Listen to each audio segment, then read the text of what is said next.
Hey campers, Georgia, back in the man cave. So, been thinking, yeah, I know that's dangerous, but I've been thinking about saws. I did a video on a saw that I found, and I liked the idea of two blades.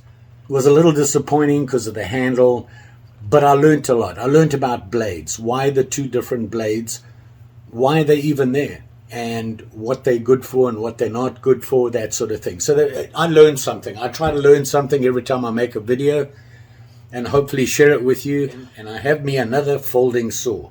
This one from Olmsted Forge. And it's going to be handy for all sorts of things. It's a little different. Let's check it out.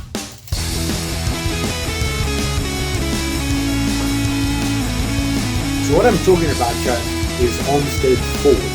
These guys here, they are a company that makes a lot of gardening tools, that sort of thing. They have all sorts of things for gardening. And one of the things they had was this guy. They have a couple of different saws, but they had this folding saw. And you know me, when I go camping, I like to have a folding saw with me, and I thought they're really handy to have, so I want to have a look at it.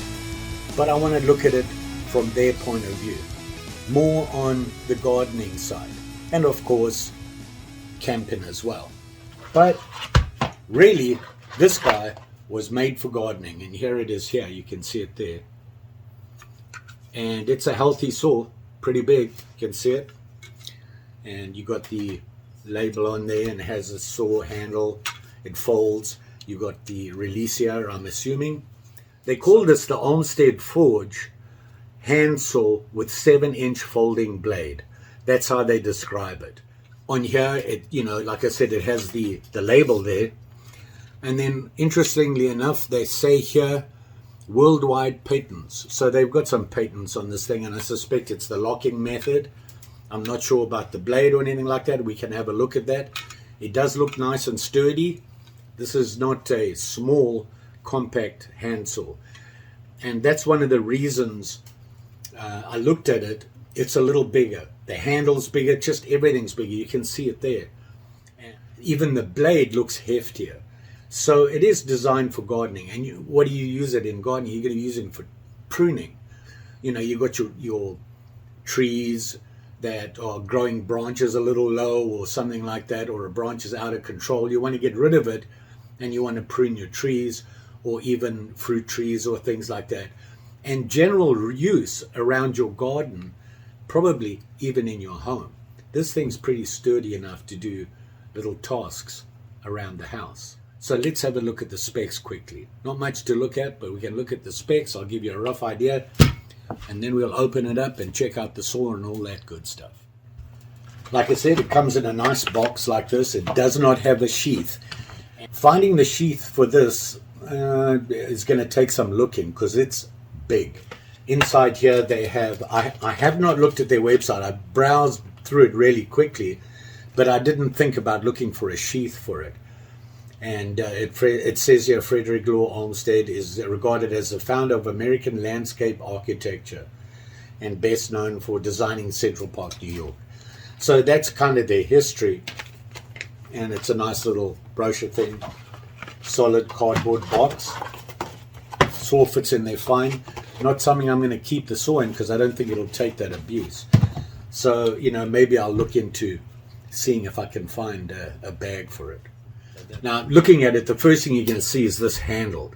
And it, like I said, it's pretty big. It has, you know, this jimping on the side here. Obviously, a thumb pad here for it. It feels, it's stiff. It's got real grip on it. Surprisingly, I looked up what it was made of, and they say non-slip material cork. So I don't think it's true cork. I think it's a mixture. It kind of feels rubbery with cork in it, and I'm sure the cork helps, and then the rubbery texture on it is pretty cool. But you can have a look at it. I will say that the quality, it is well finished. You can see how it's all nice and clean, well made.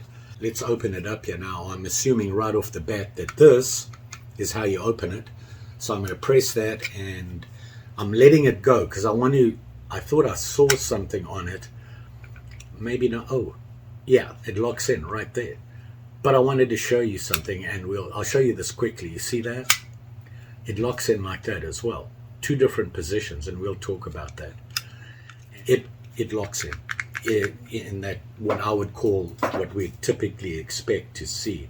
The back. Look how big that handle is. Now it's going to fit anybody, obviously. I know, ladies, that you guys are out there doing a lot of garden work. This might look a little big, but remember this. When you're doing garden work, guys not so much. We tend to be macho-ish. We don't wear gloves.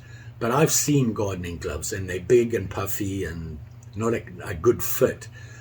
They're kind of loose.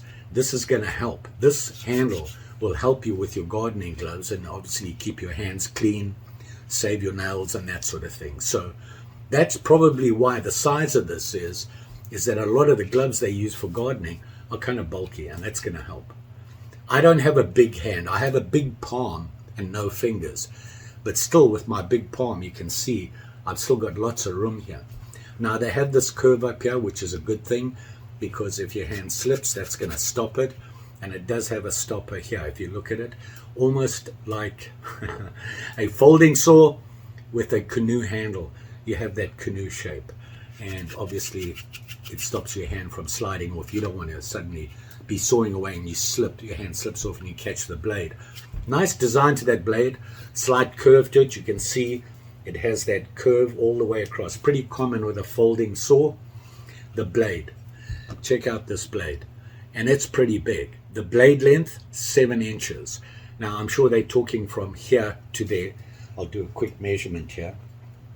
Yep. They're talking about from the tip here to that point there, 7 inches. Which, if you look at it, here's the cutting edge right here.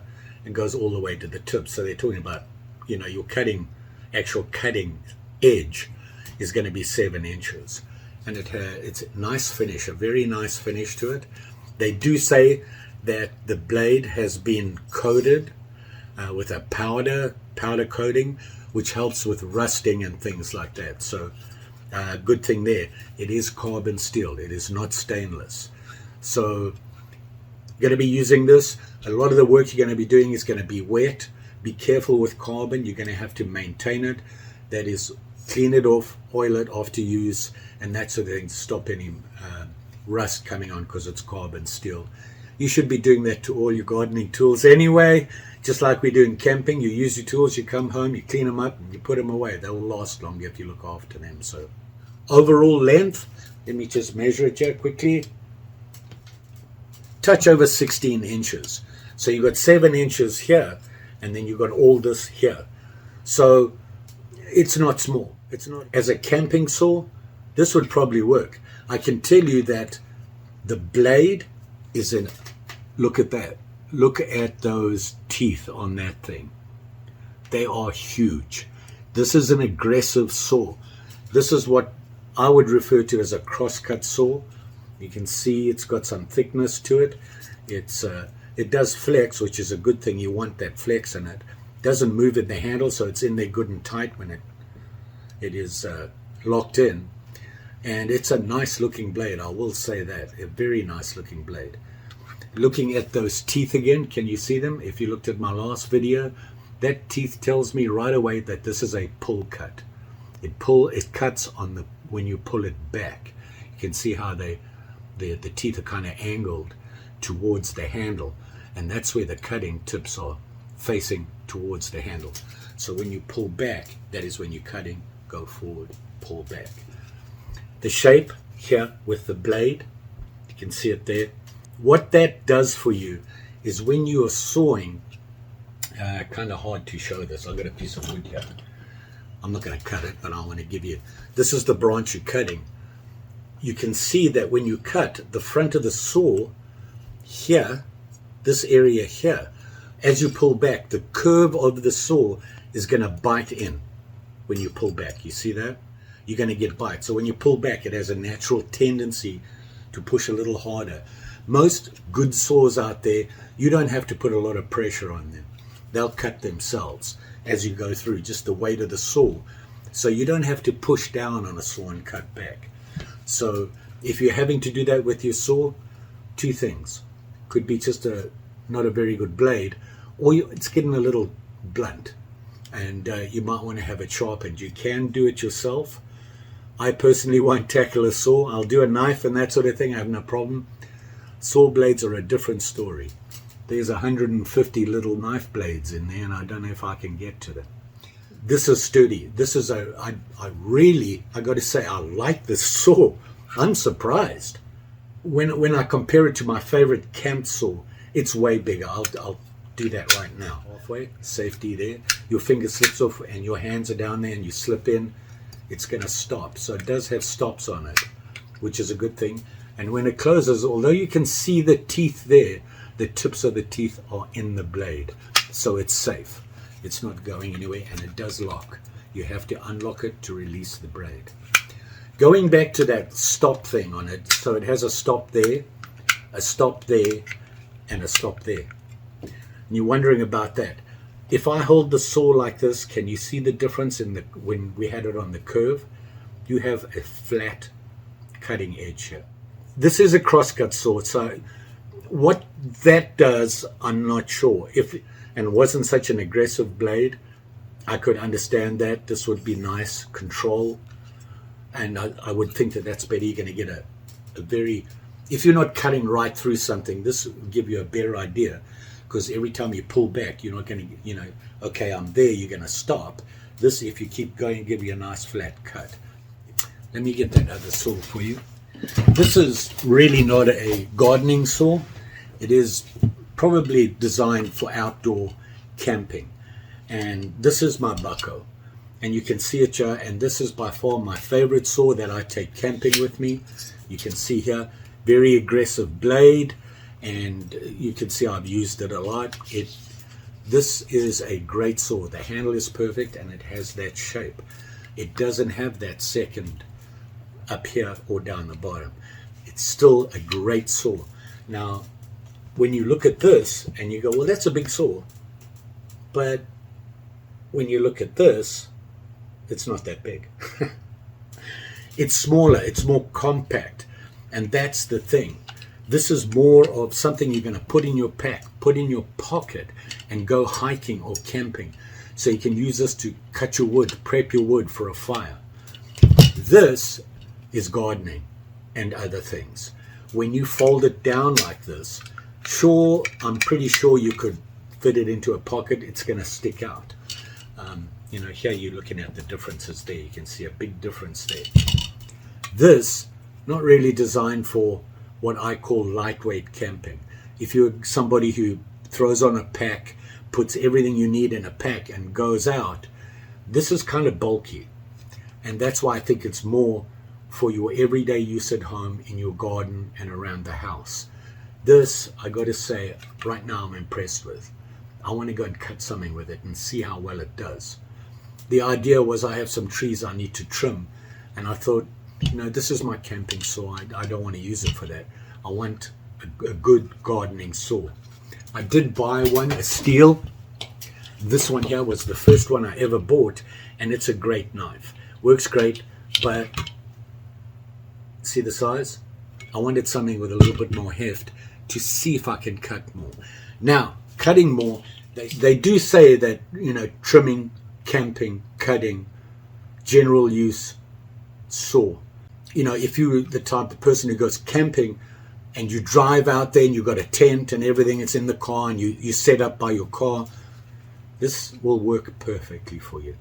And if you go to the local state camps, you have to use their wood. And typically the wood is not friendly. It's just chopped up and in a bundle, and it's never easy to prepare for a fire.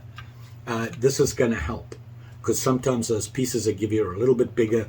This will cut them down. There are other ways to do it, using a hatchet or something like that, but this will certainly help. It's not really that heavy. I believe the weight on this is about 13 ounces, maybe 13 point something ounces. It's not overly heavy. I like this. I like that idea. Might work better for somebody. Here's the other option. And then of course it has the safety in between, so that this is not going to slam into your hand when you close it, if your hand slips or something. It goes together nicely. Like I said, very well made. Very well made. It is clean and it feels solid. Do you like the handle? It's got good grip on there. I like that idea. Only thing that worries me is that the cork is going to wear. It's going to wear down. How long it'll last, I don't know.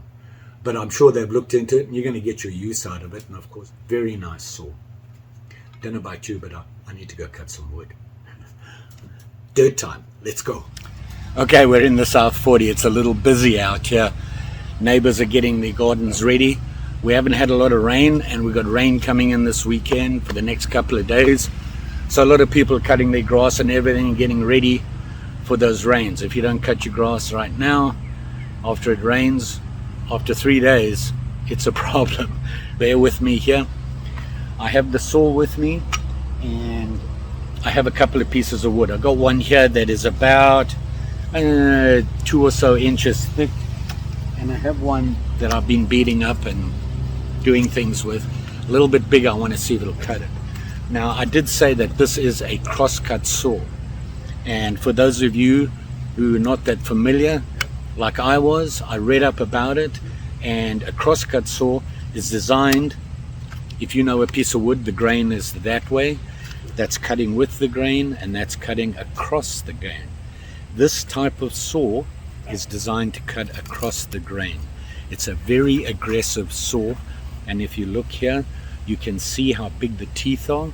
A blade that's designed to cut with the grain is going to have a lot more teeth than this, and they'll be a little bit smaller, and the TPI number, teeth per inch, is going to be a little higher, above 10 at least. Whereas this one, when I'm going to go in there and I'll measure it for you, and we're going to have a lot less than 10 teeth per inch. So it's very aggressive. You can see it there. These are not small little blades.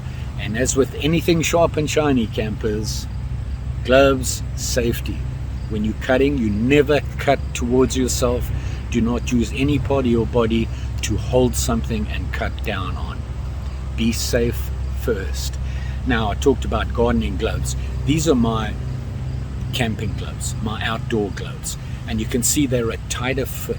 Typically gardening gloves are not as tight, they're a little bit more, I use the term fluffy, but they're bulkier, and I think hence having the big handle like this, that's really going to help.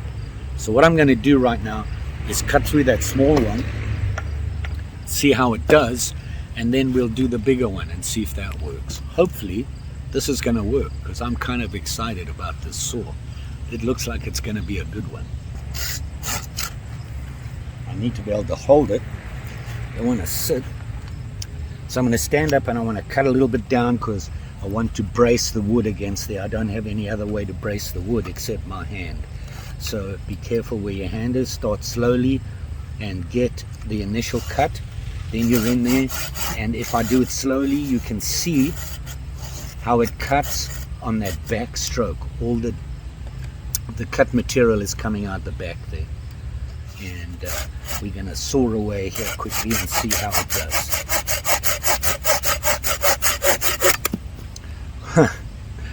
Wow, it's a 7-inch blade. I forgot about that. It zips right through this. Check it out.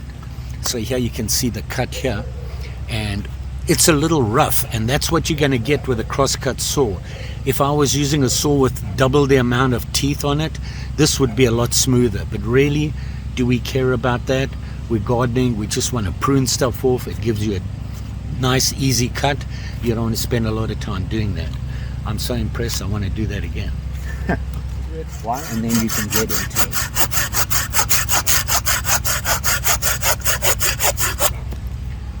"13 zips and we're through." Awesome. Wow. I like this. I'm impressed with this. I really am. I'm surprised. It's on a par with my camp saw, the way it cuts. No problem there. Now, this wood is not exactly the hardest wood out there, but it's typical for what you're going to deal with. A lot of the wood you're going to be dealing with when you're pruning in the garden is going to be wet wood, green. So this is going to deal with that a lot better, because it's going to have a lot of stuff that sticks in there. This is going to clear it pretty easily. You could see when I went there how it just pulled it all out. So this is too small for me. I want to see, let's go bigger, see what happens. Same thing again. This is a lot bigger. What is that, about 2.5, 3 inches? And let's get through it. Start that first initial cut, get it in there, and then we can go.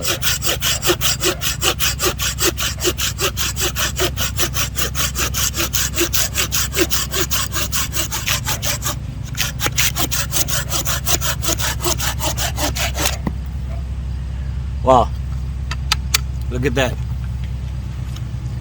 Not too shabby, is it? Does a good job. Cuts right through. I have a bad habit, and I don't know if you noticed that. I tend to choke up. And this piece here is very far from the blade, and I tend to do it with my knives as well. I will choke up.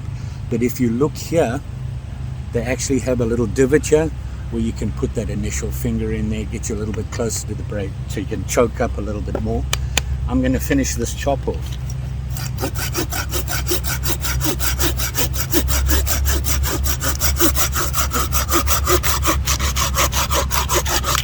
Look at that.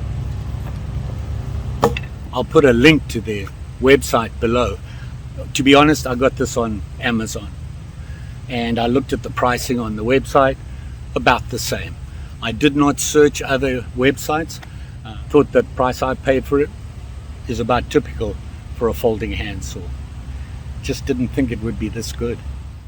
Before I forget, remember I said it's not going to fit in your pocket very well? Surprisingly, not too bad. Doesn't stick out that much, although I have cargo shorts on and they do tend to have deep pockets. Still, it's not as bad as I thought it would be. So we're back in the man cave again, and wow, I'm impressed. This is a very nice saw. So there you have it, the Olmsted Forge folding saw with 7-inch blade, an aggressive blade, and a little bit more on the blade. Like I said, carbon steel, you're going to need to maintain it, and that goes with anything that's carbon steel. Even stainless steel, you should be keeping it clean and cleaning your tools when you're done. You know, it's just going to last you longer if you look after them. The way they lock this, it's a gear lock is what they call it, like transmission gear style lock, which means it's going to be pretty good. And you could see there was no problem there with it at all. Works very well, and you got those 3 positions. The teeth on here are impulse hardened. What that means, I'm not sure, but I'm impressed. It was sharp. Olmsted, I'm impressed. And I'm thinking I need to look at their other tools to see what they got, because I got a lot of yard work to do in the back in the South 40. And coming up soon, I'm going to have plenty of time to do that. So how much did I pay for it? Well, glad you asked. That much. Not bad. Not bad at all. In fact, right in the middle there with everybody else who's making these things. Only thing it doesn't have is a sheath. And you know what? Give me a second. I'll be right back to see if I can find one on their website. Hang in there. Well, that took longer. Got caught up in their website. They have a bunch of products for gardening and some real good ones. And the quality looks just as good as this does. So you might want to check them out. They didn't have a sheath for this one. They do have non-folding saws. They have a 9-inch and I think an 11-inch blade. In other words, it doesn't fold in. The blade is there, but they do have a sheath that goes over it. Unfortunately, I did not find one for this. Pretty sure if you did shop hard enough, you could find one. Do you really need it? If you're gardening, you're not going to keep it with your gardening tools and it folds in, the blade is not going to be out and be a problem. That's why they don't have the sheath with it. The other ones do, because the blade doesn't fold away. So, forgot to tell you, it does have a lanyard hole. So there you go, the Olmsted folding saw. Liking this. Don't forget now, like, share, subscribe. You know the story. Pretty sure I'll be back again. Maybe with another saw, although this one's going to be pretty hard to beat right now. But we can always go camping, fishing, or look at a sharp and shiny. Ooh, haven't done that in a while. Need to have a look at some more pocket knives. That's always fun, cutting things. Sharp and shiny. Always remember, campers, Be safe out there. And thanks for watching. Always appreciated. See you again soon. Just saying.